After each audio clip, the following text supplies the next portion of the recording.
Dan jika diperlukan, kita harus berani mendorong untuk banyak kantor melaksanakan hybrid working, work from office, work from home. Mungkin saya nggak tahu nanti dari kesepakatan di rapat terbatas ini. Raut wajah kesal Presiden Jokowi saat memimpin rapat terbatas terkait kualitas udara yang memburuk di kawasan Jabodetabek. Bahkan tak tanggung-tanggung, Jokowi meminta datang PJ Gubernur Jakarta Heru Budi Hartono dan Gubernur Jawa Barat Ridwan Kamil untuk membahas bersama para menteri lainnya. Jokowi menegaskan situasi ini disebabkan oleh sejumlah faktor, mulai dari kemarau panjang hingga emisi transportasi. Terkait hal tersebut, Presiden pun menekankan 4 arahan yang perlu dilakukan oleh kementerian atau lembaga terkait dalam jangka pendek hingga jangka panjang. Ia mengaku bakal meminta mempertimbangkan opsi kelonggaran untuk para pekerja bekerja dari rumah atau work from home usai polusi udara di Jakarta memburuk. Ia meminta anak buahnya mengkaji kemungkinan itu. Jokowi menyebut bisa saja para pekerja dirotasi sehingga ada yang bekerja dari rumah dan kantor dalam waktu bersamaan.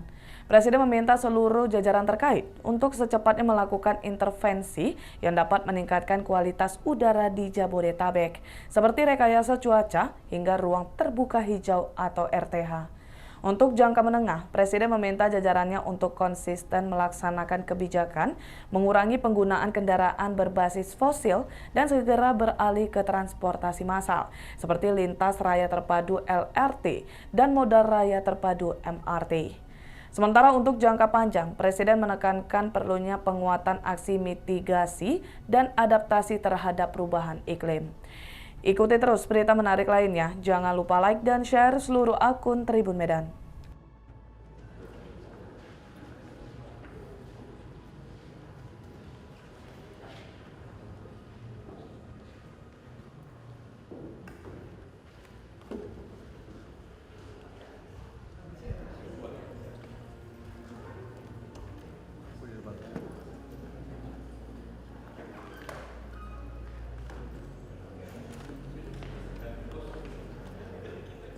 Bismillahirrahmanirrahim. Assalamualaikum warahmatullahi wabarakatuh.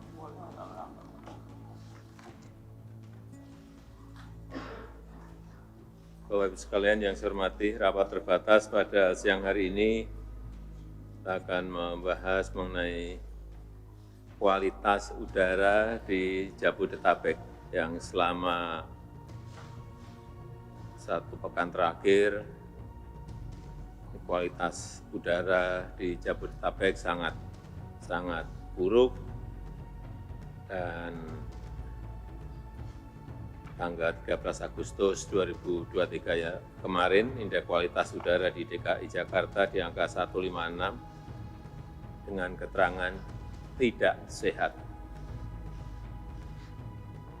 Memang terdapat beberapa faktor yang menyebabkan situasi ini, antara lain kemarau panjang selama 3 bulan terakhir yang menyebabkan peningkatan konsentrasi polutan tinggi, serta pembuangan emisi dari transportasi dan juga aktivitas industri di Jabodetabek, terutama yang menggunakan batu bara di sektor industri manufaktur.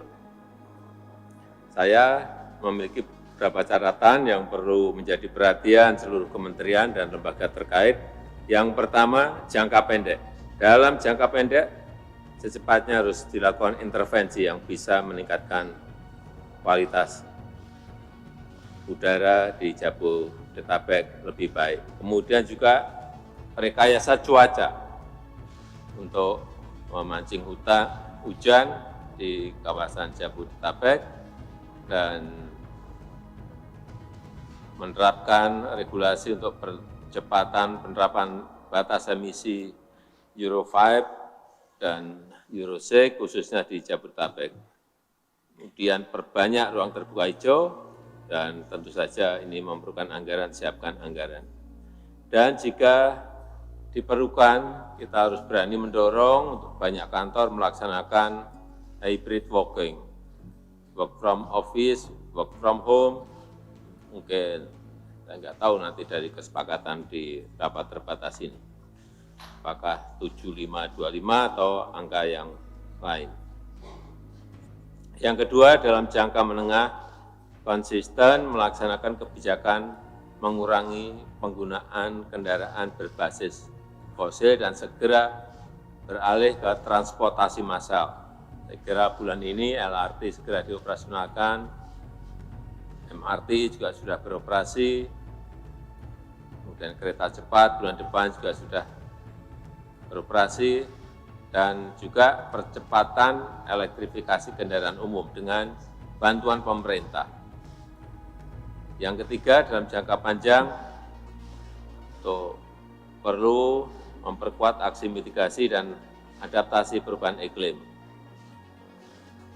Harus dilakukan pengawasan kepada sektor industri dan pembangkit listrik, terutama di sekitar Jabodetabek. Dan yang terakhir, mengedukasi publik yang seluas-luasnya. Saya rasa itu yang ingin saya sampaikan dalam pengantar ini. Silakan, Pak Menko.